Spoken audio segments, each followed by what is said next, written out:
Augmented reality. Believe the hype cycle. Gartner's annual report in 2008 was titled Hype Cycle of Emerging Technologies.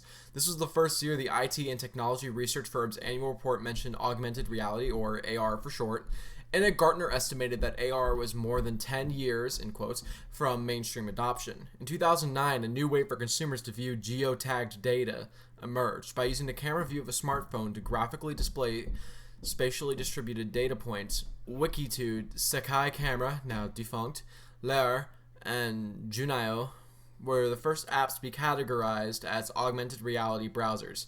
Academics and researchers were quick to dismiss the browsers. To them, it wasn't AR, as none of the browsers utilized computer vision techniques, but instead simply used GPS coordinates. Nevertheless, it felt like the future had arrived, and by the turn of the decade, AR browsers had become tech media darlings, and they began to receive multi-million-dollar investments. The R&D budgets grew, and this, alongside advancements in the underlying smartphone technology, enabled the first steps towards true mobile augmented reality. The software began to understand what it could see. Initially, the browsers could recognize set patterns, barcodes, QR codes, and financial AR markers. The vision capability quickly evolved, and by the end of 2011, image recognition and natural feature tracking (NFT) were possible using AR browsers on mobile devices. It was around this time that Blippar, Zappar, and Aurasma joined the AR browser market. These notable newcomers benefited from not having to make the transition from GPS-based AR to image recognition and gained traction in the marketplace quickly. Fast forward a few years, and in many respects, Gartner's 2008 forecast had mainly held true. Certainly, AR browsers have yet failed to have an impact on the day-to-day life of even hardcore enthusiasts, let alone everyday people. Meanwhile, AR has begun to achieve high growth adoption. In 2010, a startup called Quest Visual created a translation app called WordLens. This ingenious tool used optional character recognition on any foreign language and augmented reality to overlay translation on the original text. Google acquired Quest Visual in 2014 for an undisclosed sum, and the augmented reality feature has been incorporated into Google Translate. Today, the most widely used augmented reality application in the world is Google Translate. Orsma, Blippar, Lair, and Zapper are well-funded companies with bright minds working on an exciting technology. That said, there isn't much to differentiate them. To achieve their goal of ubiquity, they are all targeting the same low-hanging fruit: print and packaging for marketing purposes, with relatively similar solutions of relatively similar levels of success.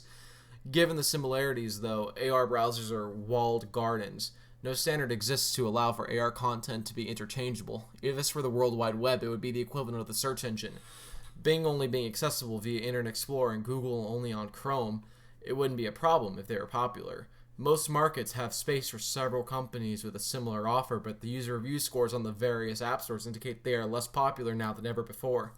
It seems there's a complete disconnect between AR browsers and the people who actually use their product.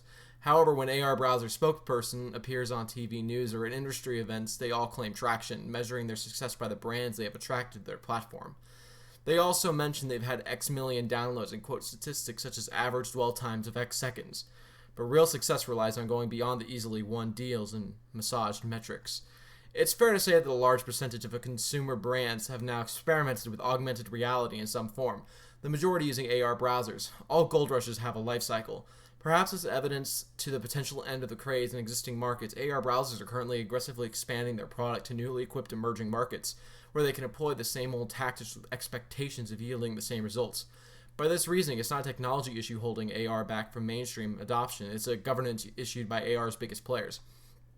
Unless the focus shifts from attracting the next big brand to adding value to the everyday lives of their end users, the AR browsers who are in the best position to taking the augmented reality industry forward are actually holding it back.